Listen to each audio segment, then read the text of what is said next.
That's right. This is a compost tea. You were correct. It is made out of red pepper, onion skin, and apple. And it smells amazing. It smells fantastic. It smells like something you would eat, you would drink. It smells like a soup. It smells like a delicious soup. And, yeah, like an 1800s delicious fucking soup. It smells amazing. And, I've top dressed with all of this food scraps. They get eaten within about a day or two, sometimes 3 days, depending on how big the chunks are. My mycelium is on point. If you guys don't know, root-wise, Microbe Complete inoculates your soil particularly well. I also use another inoculation, just another, what's it called? It's over there. It's 4 times mycorrhizal inoculate. I'll put it in the description of the video, and it just creates this like this white beard almost of mycelium, and it just takes over everything. You can see it pockets right now because I just sprayed it down with some of this. But yeah, every morning it just comes over, washes over the entire plant. It's beautiful. You guys should really look into root-wise. It's incredible. It's not expensive either, I will say that. Seemed like a very good deal. So I have to admit, I mean, it was sort of surprising how well it works. It keeps your biology on point. You gotta obviously continually feed it to maintain its life cycle, but hey, there's just more nutrients for the flowers that come out. And that's why organic gardening is so good. These are all like food scrap stuff. This was old. Bell pepper had some mold on a part of it that I had to cut out. Which it wasn't necessary. It wasn't a whole big chunk of mold, but still it had gone. So I decided to use it in the garden, and I can tell this is exactly what my garden needs right now. But I have messed up once already this season making this. I used, I think, something that had a little bit of, I don't know, maybe like some extra thing in it. I potentially could be butter, but I don't think it was butter. But it's some type of oil that you just don't want. You don't want any oil in your garden. Anyway, it created this this ferment. It smelled like a ferment because it smelled like beer. It smelled like yeasty beer. And I looked it up after I had killed one of my whiskey Zulus already by feeding it. And yeah, you shouldn't have that anaerobic bacteria. That's what that is. It's like starved of oxygen. It starves itself of oxygen in a certain way. And yeah, you just don't want that on your plants. My whiskey Zulu, the other one that was looking just like this one, just fell over. It just broke without anything. And I believe I fed it. So I have fermented grain extract over there, and I had used it, I think, previous to that day.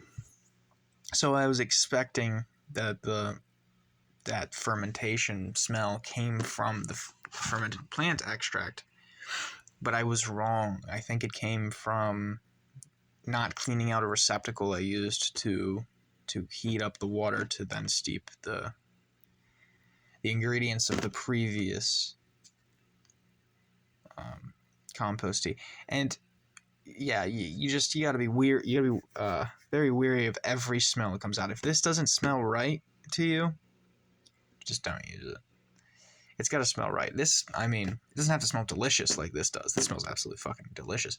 And usually they will smell a certain, I've noticed, they usually smell good to me. So, but the beer did smell peculiar. It had like a sort of a sulfuric edge to it. And I think that's ultimately partially what killed the plants, the lack of oxygen, the fact that it started to smell a little bit yeasty. And that bacteria, whatever it was, ended up harming one of my plants, and now going for an ogreberry in the pot where the whiskey Zulu once lay. So, if you're planning on going into organic gardening, make sure you know what you're doing. Make sure you know what you put into your compost teas. This is a nutrient soup that you feed to your plants. You can overdo it, I imagine, but it's very hard to overdo it. If I fed all of this nutrient to my plant right now, I don't know what would happen per se. I don't think it'd be very good. So you just got to know what you're doing. You got to operate within the realm of reason and try to be a reasonable person. If your extract is smelling like beer, your compost is smelling like beer, maybe you've created the extract wrong.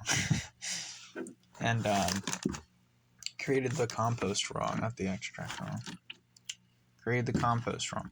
And thus, just try to look up everything too on Google. If you're just getting into fucking organic farming, look up everything. Everything's connected to a certain point, so you gotta... There's forgiving ways, there's forgiving aspects to what you do, but... Because I do believe I fed that corrupted compost tea to each of these, but I really only fed the plant itself in that one over there. And that's why that one died, because the bacteria were all over its stem. And that's why its stem just fell. And basically with no... I don't think I really did much, but it just died. It just died. And I could tell this one was very similar to that one genetically. So I'm a little bummed, but it's a learning process, obviously. It's $7. It's not a big deal. And this was a freebie too. Technically it wasn't any dollars, but regardless, I've learned, and when you learn, you have a option to progress next time. You can put into action these things that you learned, or you can stagnate. And now all stagnation is regression, in my opinion. It's either progression or regression. And I'm trying to progress here. I'm trying to get to a point at which I can say I am confident in my organic growing abilities. And I'm happy about this little experiment, I guess. Not really an experiment, but I'm happy about the way this season has been running. And I look forward to getting my hands on a little bit of whiskey Zulu to smoke, a little bit of Girl Crush to smoke, and a little bit of Ogreberry to smoke. And I'll make a hash out of you or something. Maybe I'll ferment you. We'll see what happens.